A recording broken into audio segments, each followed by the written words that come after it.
conflit-là n'est pas un conflit d'Africains contre Africains. Ce serait vraiment simplifier le conflit et nous dire que, comme vous savez, les Africains ne s'aiment pas. Les Africains, c'est comme ça, c'est leur façon d'être. Ils aiment s'entretuer. D'ailleurs, ce sont eux qui ont livré leurs frères aux colons, n'est-ce pas? Alors, ce sont des gens qui ne sont que là pour la barbarie. Ils ne comprennent rien. Alors, c'est un conflit entre Africains. Laissez-les s'entretuer. Honnête respect, mes chers amours. Je suis vraiment soulagée de me connecter avec vous aujourd'hui pour parler d'un sujet qui nous interpelle, qui nous fait extrêmement mal lorsqu'on porte de l'amour pour soi, de l'amour pour les autres. C'est aussi un sujet qui m'a donné beaucoup de fil à retordre parce que je dois vous avouer, je devrais voir un invité. On a fait toute une interview et pour se rendre compte que le son ne passait pas totalement correctement. Et ceci à la toute fin. Vous comprenez? Se connecter avec le continent est des fois très, très, très, très difficile et de passer tout un temps à expliquer un conflit, à nous faire comprendre le A jusqu'au Z de ce conflit-là et de se rendre compte que finalement, on ne peut pas passer l'entretien. Ça, c'est une des choses. La deuxième chose, c'est que je me suis rabattue sur quelqu'un d'autre pour l'entretien parce que l'invité précédent est tombé malade entre-temps et malheureusement, nous avons aussi eu tous les problèmes du monde à nous connecter. Et voilà, je me dis, je dois absolument faire cette émission-là car je dois la faire avec conviction, la conviction que vous connaissez, qui est un amour inconditionnel pour l'être humain et surtout pour le peuple kémite. Alors, cette émission, je la veux vraiment une émission qui vous permettra de réfléchir sur les meilleurs gestes à poser pour éviter une catastrophe vraiment à grande échelle sur cette planète. Parce que on s'est rendu compte que ceux qui la ferment et qui jouent vraiment aux conservateurs sont tout aussi coupables que ceux-là qui agissent pour la destruction d'autres peuples sur cette planète-là. Avant d'aller plus loin, je vais vous laisser regarder cette image-là. Prenez le temps de la regarder et je vais vous poser un quiz.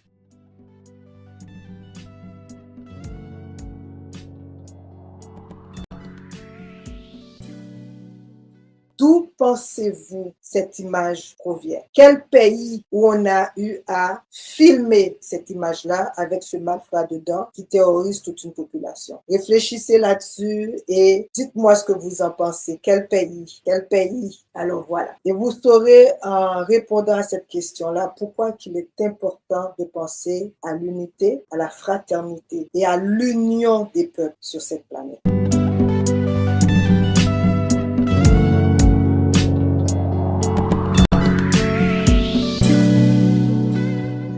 Alors, je vais vous parler d'un pays richissime, un pays qui est riche en matières premières, qui est riche en minerais, qui est jalousé à cause de sa superficie. Je vais vous parler d'un pays qui a un territoire béni, rempli de ressources naturelles, de ressources humaines, hautement religieux, parce que quand vous allez à chaque coin de rue, il y a des églises qui pullulent. Enfin, un pays qui a de tout et de tout pour être heureux, pour avoir une population qui grandit, qui s'élève dans l'opulence, mais qui malheureusement est surexploitée et dont les petites mains sont tuées au quotidien afin de nous amener les ressources naturelles dont nous avons besoin pour alimenter nos voitures électriques, nos téléphones portables, les ordinateurs et j'en passe. Donc vous avez deviné, je parle du Congo. Et mes chers frères et mes chères sœurs de ce beau pays, de ce vaste territoire, je vais me garder de parler du Congo-Brazzaville et de la République démocratique du Congo parce que dans ce que vous vivez, les mains qui sont derrière ce conflit-là ne vous voient pas en tant que Congo ceci, Congo cela. Ils vous voient comme des nègres qui doivent se soumettre à leur volonté. Et leur volonté se veut et se résume en une chose, l'exploitation de vos ressources pour pouvoir continuer à vivre dans l'opulence et dans cet esprit de supériorité, de supérieur aux autres. Alors, arrêtons cette baliverne-là et concentrons-nous sur ce qui est important. Alors, tout le monde sait le discours officiel, c'est que il y a des Tutsis qui se sont rendus au Congo après le génocide et ces gens-là qui sont devenus des citoyens congolais à part entière veulent avoir un territoire à eux-mêmes. Mais mon Dieu, comment peux-tu imaginer que quelqu'un vient dans ton pays et décide que dorénavant, puisque j'ai des enfants qui sont nés sur le territoire, alors vous me devez tout un territoire. Donc vous allez devoir séparer ce pays-là et me donner un territoire. Avec tout l'amour que je porte à mes frères et mes sœurs rwandais, je dis, est-ce que c'est vraiment la façon de procéder? Sans aller plus loin et sans être teinté de favoritisme ou de quoi que ce soit, parce que certaines personnes vont le dire, mais moi, ce qui m'interpelle, c'est l'injustice, c'est la manière que cette crise a été créée, alimentée, maintenue pour traumatiser toute une population, tout un peuple. Alors vous allez voir que moi, je ne tolère et ça m'indispose l'inéquité, l'injustice, quel qu'en soit l'endroit où ça se trouve et quels qu'en soient les mains qui sont derrière ça. Pour débuter, pour mes frères et mes sœurs antillais, caribéens qui ne comprennent pas nécessairement la crise, alors je vais tout simplement vous laisser écouter ces deux petits extraits de vidéo afin que vous compreniez un petit peu plus ce qu'il en est. Tout n'est pas dedans parce qu'on n'a pas encore parlé du M23 que beaucoup d'entre vous connaissent déjà, donc c'est une date marquante pour les personnes qui ont décidé que nos revendications doivent être prises en compte. Alors le 23 mars, c'était la date où ces gens ont décidé que dorénavant, nous allons prendre les grands moyens et nous allons terroriser cette population-là. En résumé, c'est ce que j'ai compris. Si je me trompe, je demande à mes frères et à mes sœurs congolais de me dire le contraire. Mais bon, passons, écoutons ces extraits de vidéo. Pour ceux qui connaissent un peu l'histoire, c'est une insulte. Il n'y a pas de Tutsis congolais, bon Dieu. Le Rwanda a été créé au XVIIe siècle avant la création d'État indépendant du Congo. Et le Rwanda fut une colonie allemande. Les Allemands n'auraient jamais laissé le roi Léopold II s'emparer des populations Tutsis rwandais, n'est-ce pas? Donc, les Tutsis sont au Rwanda, qu'ils rentrent au Rwanda. Qu'il y ait des Tutsis de nationalité congolaise, oui. Mais des Tutsis congolais, il n'y en a pas parce que les Tutsis n'ont pas de terre au Congo. Il n'y a pas de terre appartenant aux Tutsis sur le territoire congolais. De même qu'il y a des Congolais qui habitent en Belgique, il y a des Balouba, des Bayansi, des Batétela qui vivent en Belgique, mais il n'y a pas de Batétela belges, il n'y a pas de Balouba belges, parce que nous n'avons pas de terre ici, nous n'avons que la nationalité. Qu'il y ait des Tutsis qui ont acquis la nationalité congolaise, d'accord, mais ils n'ont pas de terre ancestrale. Nous avons la liste, qui se trouve ici d'ailleurs au musée de Tervuren, de toutes les ethnies bantous qui ont cédé leur terre au roi Léopold II pour constituer l'État indépendant du Congo. Parce que l'État indépendant du Congo, l'EIC, contrairement aux autres pays africains, a été créé par fusion de terres, par addition de terres, appartenant à une quinzaine de royaumes et d'empires et à quelques centaines de communautés traditionnelles africaines bantoues. Alors que les autres États africains, les autres colonies africaines ont été créés par division. Nous, c'est par fusion, par addition des terres. Et quand vous regardez les gens dont on a additionné les terres, il n'y a pas de terre de Bami Tutsi Rwandais. Il n'y en a pas. Et donc, ceux qui prétendent, les gens qui écrivent ici dans les médias, il y a une consoeur journaliste du soir qui parlait de Banyamulenge et des Tutsis congolais. Mais c'est du n'importe quoi. Madame Cross. Je ne cite pas de nom, c'est même pas elle là d'ailleurs. Il y en a même une qui est beaucoup plus âgée qu'elle, qui raconte n'importe quoi sur... Je vois ouais, bien sûr. Donc, il n'y a pas de Tutsis congolais. De même qu'il n'y a pas de Batétela belge. Donc, la guerre du Congo vient du fait que les Tutsis veulent créer au Congo, au dépend du territoire congolais, un Tutsi-land, un foyer national Tutsi, où ils vivraient en population majoritaire, où ils seraient plus exposés à un risque de génocide. Et ce territoire, ils veulent le prendre où? Au Kivu. C'est pour ça que le Kivu n'a pas été impliqué dans la réforme administrative. Toutes les autres provinces ont été découpées, sauf le Kivu. Et puis on nomme qui? On nomme Azarès Roubert, un Tutsi rwandais, comme ministre de la décentralisation. Tiens. Mais ça se voit comme le nez au milieu de la figure. Il y a un plan rampant de balkanisation du Congo et de la création du Tutsi-land. Et ce qui s'est passé au Kivu, où on a massacré les chefs coutumiers, c'est ce à quoi on assiste aujourd'hui avec les Kamwena Sampo, c'est le même scénario. Donc la crise congolaise est de type ethnique. Et le reconnaître, ce n'est pas faire preuve de tribalisme, c'est en finir une bonne fois pour toutes avec le mensonge et l'hypocrisie. Maintenant, vous avez compris un petit peu pourquoi on a décidé, certains individus, certaines personnes, certains groupes, certains pays ont décidé d'alimenter un conflit qui pourrait et qui pouvait être réglé en une fraction de seconde. Quand je dis une fraction de seconde, c'est-à-dire qu'il y avait moyen de dire à ce groupe-là, nous comprenons que vous avez des revendications et des besoins, besoin. Vous venez dans un pays qui n'est pas le vôtre. Nous allons trouver des moyens pour que vous vivez comme de bons citoyens et qu'il y ait un vivre ensemble tangible et qui nous permette d'évoluer et d'aller de l'avant. Ces gens ont décidé de supporter ce groupe-là pour une raison spécifique, comme ils ont eu à le faire dans bien d'autres cas. Il y a des pays où effectivement des minorités souffrent éperdument, souffrent énormément, parce que ces pays ont décidé que c'est la majorité qui doit emporter. Et donc, nous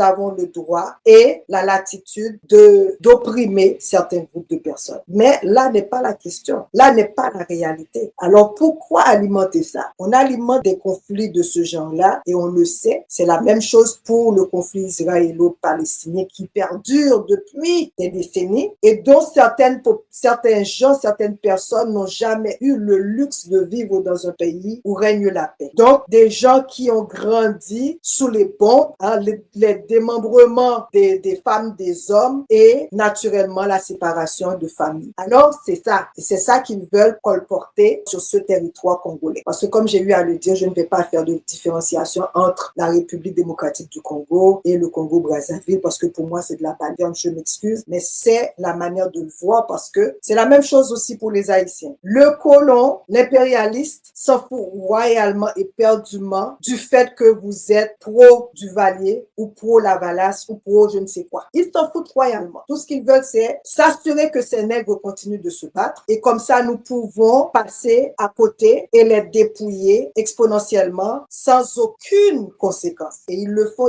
de gaieté-cœur pendant qu'ils nous laissent nous s'entretuer, et ils continuent de nous piller. Voilà le résultat de notre stupidité. Alors, avant d'aller plus loin, je veux absolument vous faire écouter autre perspective de cette crise-là par le président Kani que vous connaissez. Il va vous expliquer un petit peu de nos traîtres qui vont se mettre ensemble, accepter que les autres viennent les manipuler pour prendre des décisions en fait qui vont en leur sens naturellement parce que comme j'ai toujours eu à le dire, il y a des intérêts individuels et des intérêts externes dans ce conflit-là. Et donc, ces gens ont accepté de jouer ce sale jeu, quitte à laisser mourir leur population. Écoutons le président Kani. C'est ça que l'objet de mentionner. Et quand vous faites ce genre d'analyse, vous oubliez cette dimension, vous passez à côté de l'affaire.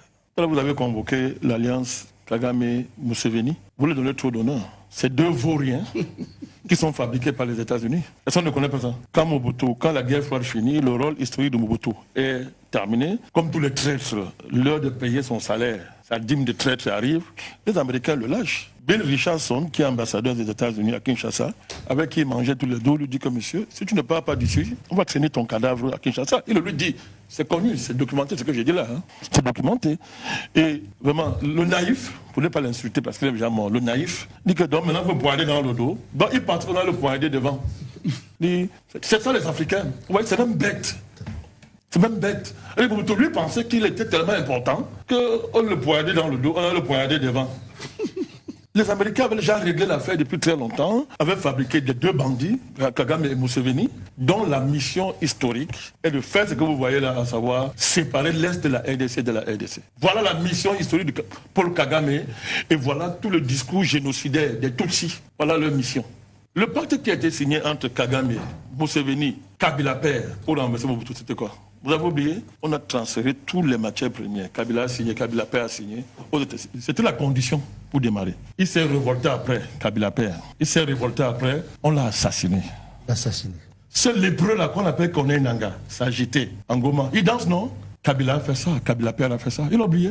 Kabila père ne s'était pas allié avec les Condés pour le pouvoir. Et quand il s'est retourné, on lui a fait quoi? Donc, ce petit lépreux de Kone Nanga, qui parce qu'il veut sa part de minerai, parce que je connais son histoire, pourquoi il est entré au maquis comme il dit là? Parce qu'il veut sa part de champ de mine, on ne lui a pas donné. Qui est en train de s'agiter? Nous savons comment ça va finir. Donc, d'ailleurs, qu'il y a un mandat d'arrêt international contre lui. Si, ils l'ont lancé. Mais vous savez que c'était l'ancien président de la CENI. Tout à fait. Le démocrate africain, là, ouais, le démocrate. Oui, c'était l'ancien président de la CENI. Il vous dit aujourd'hui que j'ai fabriqué un monstre, il veut le détruire. Donc, il dit qu'il a menti aux Congolais. Et maintenant, il veut détruire, soi-disant, le monde. Mais ils ont un problème, c'est vrai. Il voulait sa part de mine, de champs miniers. Parce qu'au Congo, c'est ça. Tous les politiciens congolais, leur problème, c'est ma part de champs miniers. Pour m'enrichir, aller en Belgique, voyager dans le monde entier. C'est ça le problème de machin nigérien.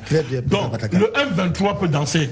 Alors voilà, donc il est clair que certains d'entre nous, certaines personnes qu'ils ont mis à la tête de nos pays, ce sont des sensus, des gens qui sont là et qui ont comme objectif uniquement de piller leur propre population pour rester dans le club de ceux-là qui décident que certains peuples méritent de périr. Nous devons avoir toutes les richesses du monde et naturellement nous assurer que ces populations sont des sous-hommes et des sous-femmes qui sont là et qui sont prêts à nous servir. Parce que ce sont des gens qui ont décidé que le jeu doit être inégal, injuste, parce que ce ne sont que ces individus-là qui doivent avoir droit à la vie et à la dignité. Et malheureusement, ils mettent la confusion, ils continuent d'ailleurs de financer ces troupes-là en leur donnant des armes, des munitions, en ayant les médias à leur solde et en manipulant les populations afin que cette confusion règne au point que personne ne puisse voir que les solutions ou la solution n'est pas si compliquée que ça. Ils aiment quand les populations sont confuses et quand les populations n'arrivent pas à bien cerner leur comportement, leurs attitudes meurtrières. Ils aiment bien voir les populations à ce niveau-là. Alors, pour continuer, nous allons vous faire écouter encore le frère Kani qui va nous faire bien comprendre et saisir que, et ça c'est un détail important à bien saisir, que ce conflit-là n'est pas un conflit d'Africains contre Africains. Ce serait vraiment simplifier le conflit et nous dire que, comme vous savez, les Africains ne s'aiment pas. Les Africains, c'est comme ça, c'est leur façon d'être. Ils aiment s'entretuer. D'ailleurs, ce sont eux qui ont livré leurs frères aux colons, n'est-ce pas? Alors, ce sont des gens qui ne sont que là pour la barbarie. Ils ne comprennent rien. Alors, c'est un conflit entre Africains. Laissez-les s'entretuer. Il faut que les Africains comprennent à quoi ils ont affaire. Quand j'ai fini de dire ça, ce n'est pas un combat des Congolais. Voilà encore la deuxième grande erreur qu'ont fait nous les Africains. L'incapacité à être réellement solidaire quand un de nos frères est en train de tomber. En oubliant que qui va tomber. Comme ça s'est passé pendant l'esclavage et la colonisation, quand il tombera, c'est nous qui serons les suivants. Ce n'est pas une affaire des Congolais. C'est toute l'Afrique qui est attaquée. Nous savons, nous, petits stratèges de notre niveau, nous savons qu'après la LSC, c'est le Cameroun qui va suivre. Nous connaissons tous les plans. Il ne faut pas raisonner en disant que non, c'est le Congo. Non, non, non, non, non, non, non, non, non, non. Quand j'ai commencé le combat panafricaniste, il y a les archives. Et je pense qu'il est essentiel de comprendre cet élément-là parce que beaucoup d'entre nous n'aiment pas se challenger, se défier et de se dire que nous devons prendre le recul, analyser tous les faits parce que tout n'est que répétition. Je vous le dis tout le temps, tout n'est que répétition. Ils l'ont fait dans les Amériques du Sud. Ils continuent de le faire. Le même plan, la même façon d'opérer, les mêmes armes utilisées et les mêmes individus, le même stéréotype, le même type d'individu utilisés pour arriver à leur fin. Alors, si vous n'avez pas compris, vous ne comprendriez jamais ce qui se passe actuellement dans ce monde-là. Il a eu aussi à expliquer qui sont derrière ces individus-là et pourquoi notre cher Kagame n'est pas inquiété et pourquoi il a tout le support du monde. Moi, je vous le dis et je vous le répète, la répétition est mère de la science, n'est-ce pas? À un moment donné, ça va être bien intégré, vous allez comprendre et l'équation va être très facile à faire pour ceux et celles qui refusent de comprendre les situations. Il y a des mains qui sont derrière tous ces conflits que vous voyez à travers le monde. Ils le font, ils le maintiennent, ils les alimentent, ils les créent parce que ça fait leur affaire. C'est la même chose qu'en Haïti. Dans ce chaos-là que vous voyez, dans ces meurtres-là qui sont commis quotidiennement par des malfrats, par des gens qu'on a utilisés et manipulés. Il y a des gens qui deviennent de plus en plus riches. Il y a des gens que ce conflit, que ces viols, que ce sang qui coule quotidiennement leur arrange vertement. Donc, ne soyons pas naïfs. Restons lucides et vigilants, je vous le dis tout le temps. Alors, la solution à cette crise, elle est là. Comme nos anciens nous ont souvent dit, à chaque problème, une solution. Chaque problème, chaque conflit a déjà sa solution ou ses solutions. Mais certaines personnes ne poussent pas vers ces solutions-là. Parce que pourquoi avoir la paix dans des régions qui a autant de ressources naturelles qu'on peut exploiter à outrance, qu'on peut même utiliser leur population quand nous voulons pour des objets sexuels pour remplir et exécuter nos desiderata. C'est de cela dont il est question, mes chers amours. Il faut bien comprendre pourquoi nous sommes arrivés à cela. Maintenant, écoutons le frère Kani sur la question de solution, ainsi que le professeur Kwebe Kimpele, parce que moi je ne veux pas massacrer les noms de nos frères. Le professeur Kwebe Kimpele, qui d'abord nous a expliqué d'où se situe ce conflit-là, donc la création de ce conflit-là, et la solution, très simple, que les soi-disant Nations Unies décident d'ouvrir les yeux et de fermer les yeux quand ils le veulent. Écoutons-les. Et nous avons demandé qu'il a commencé une affaire, l'Angola, je crois que c'est la Tanzanie ou le Malawi, le Burundi. Les pays africains doivent envoyer les troupes en RDC. C'est une guerre mondiale en Afrique. Il faudra l'amener.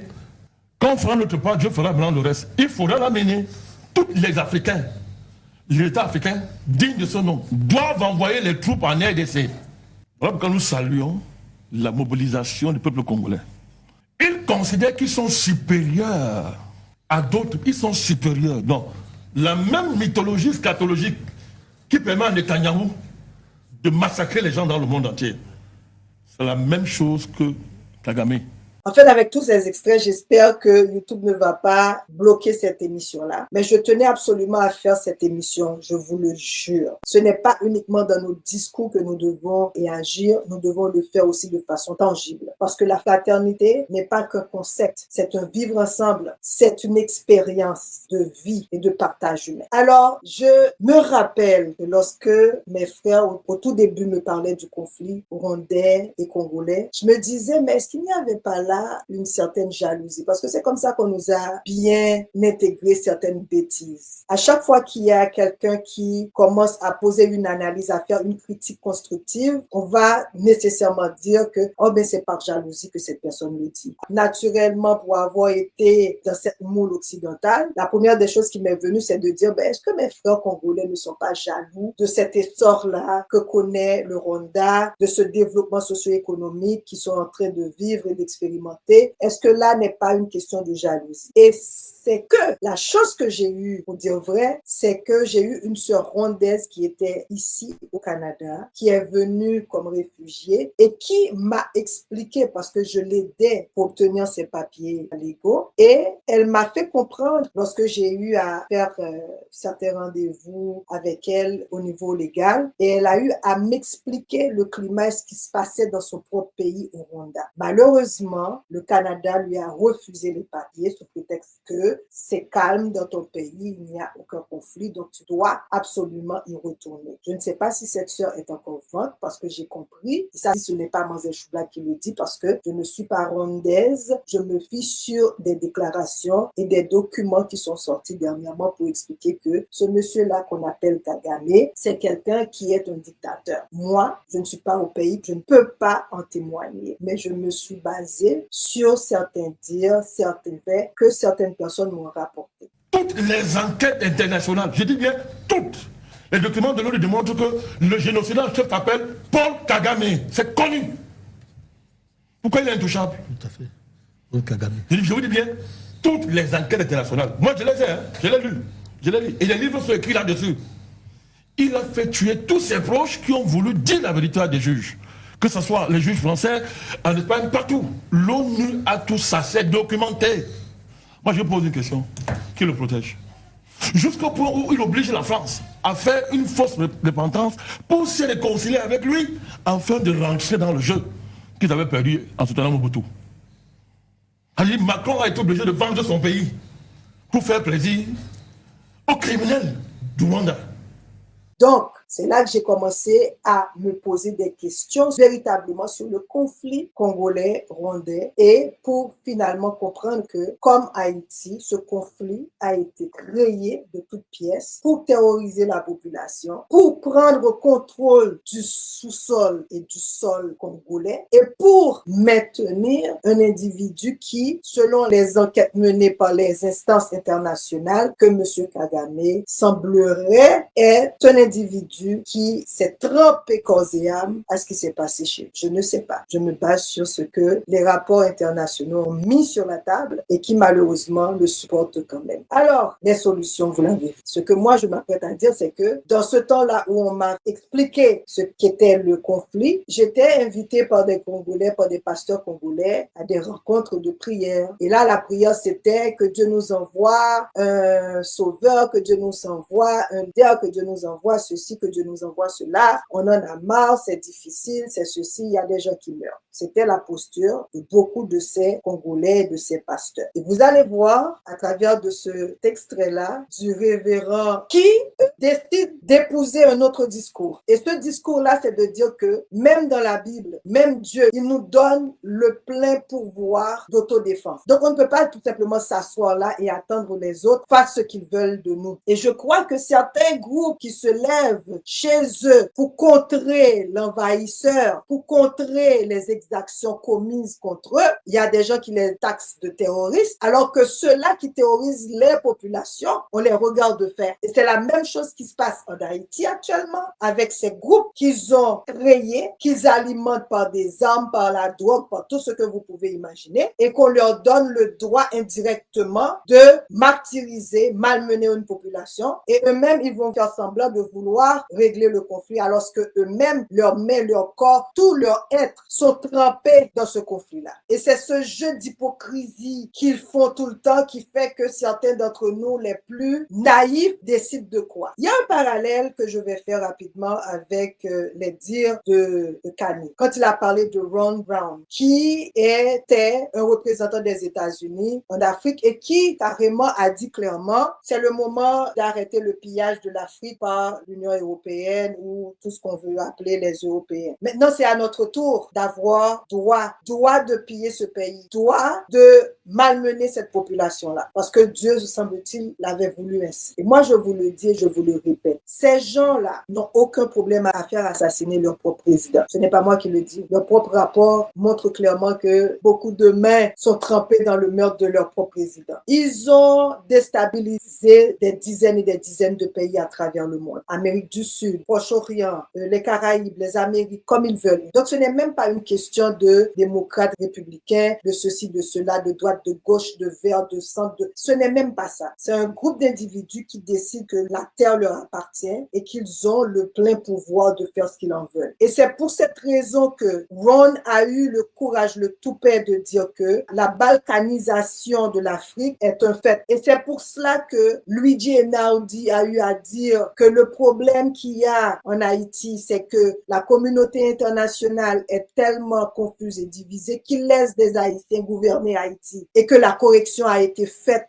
comme il l'avait dit au mois de février 2004. Et depuis, c'est la débandade, ce sont des exactions, c'est un pays, une population qui est piégée, qui est traumatisée au quotidien. Et c'est la même chose qui se passe au Congo. Alors, les pasteurs avant nous disaient qu'il fallait prier. Maintenant, les pasteurs disent non, il faut se mettre debout. Parce qu'on ne peut pas rester dans le silence, attendre Dieu décider de nos sorts lorsqu'il nous dit clairement il faut donner à César ce qui est à César et à Dieu ce qui est à Dieu. C'est-à-dire que les choses divines restent les choses divines et ce que nous devons faire pour défendre nos familles et nos populations, nous avons cette responsabilité et nous devons agir en conséquence. En temps de guerre, tuer n'est pas un péché. En temps de guerre, tuer n'est pas un péché. Si un bandit entrait chez moi, tu veux tuer mes enfants sous mes yeux, je suis désolé. Je ne me mettrai pas dans un coin pour aller prier. Je crierai seulement, Seigneur, donne-moi la force. Je sauterai sur toi parce que tu es dans ma maison. Je veux te poignarder une fois. Deuxième fois, je prendrai la machette. Je te couperai le bras. Je prendrai mon revolver. Je te tirerai dans la tête. Et je n'ai pas commis un péché. Nous sommes en guerre. Si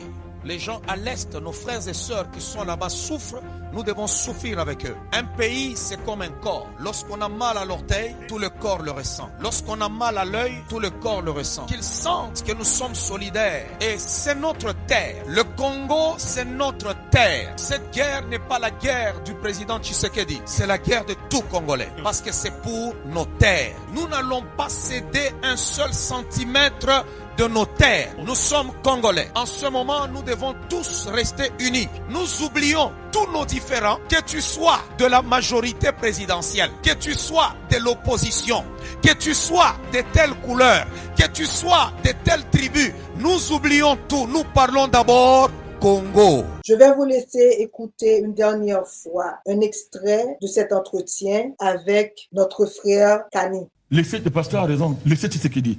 Si vous voulez voir Tshisekedi, nous allons commencer à maudire la RDC. Laissez ce type-là.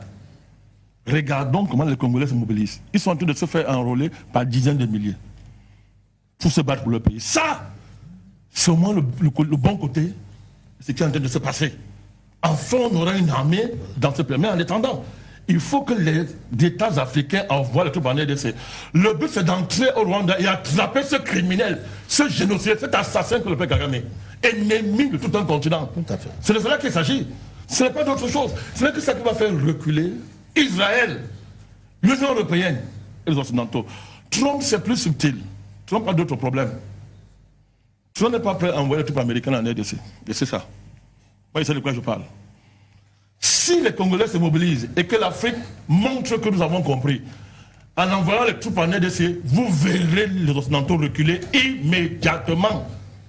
Comme il l'a si bien dit, ce conflit n'est pas qu'un conflit africain. Ce conflit n'est pas qu'un conflit congolais. C'est un conflit où nous sommes tous, de près ou de loin, affectés par cette déstabilisation interne. Tu ne peux pas dormir en paix sachant qu'un voleur court le quartier. Tu ne peux pas dormir en paix sachant que ce voleur-là, lorsqu'il arrive, il déstabilise tout le quartier, il met en feu et en sang tout le quartier, il viole, il pille, il abuse vos enfants et vous allez rester tranquillement y attendre. Il faut que nous arrivions à comprendre que l'unité est la force de tout peuple. Il faut que nous arrivions à comprendre que la fraternité, l'équité doivent nous gouverner en tout temps. Comme j'ai eu à le dire, mon cœur, ma conviction se porte sur l'être humain, sur l'humanité entière. Je ne fais aucune abstraction, aucune différence de la souffrance humaine. Pour moi, l'être humain qui souffre, quelle que soit sa couleur de peau, quelle que soit sa croyance, mérite d'être supporté et d'être défendu. Et surtout, le peuple Kimi, que nous savons a été victime de la Maafa et qui continue de vivre dans une peur constante parce qu'il y a ces envahisseurs qui nous envahissent de façon plus soft, plus doucement. Mais le résultat est toujours le même. Donc, j'ai pris le temps de faire cette émission d'une certaine façon à ce que vous ayez une idée plus arrêtée, mieux comprise de ce qu'est ce conflit-là. Et comme je l'ai déjà dit, je n'ai pas eu la chance de terminer cette démarche-là avec mes invités congolais. Donc, nous avons pris les moyens nécessaires pour faire cette émission sur le Congo, tout en faisant une parallèle sur Haïti, parce que tout ce que vous vivez sur le continent Alkebulan, sur le continent Taba, c'est la même chose, c'est le même traitement, c'est les mêmes plans, c'est les mêmes actions et résultats qui nous sont imposés sur tous les territoires des Afro-descendants et des Afro-descendants. Ne soyons plus naïfs, restons vigilants et restons dans l'unité et l'amour des uns et des autres. Plus que jamais, le principe Ubuntu doit nous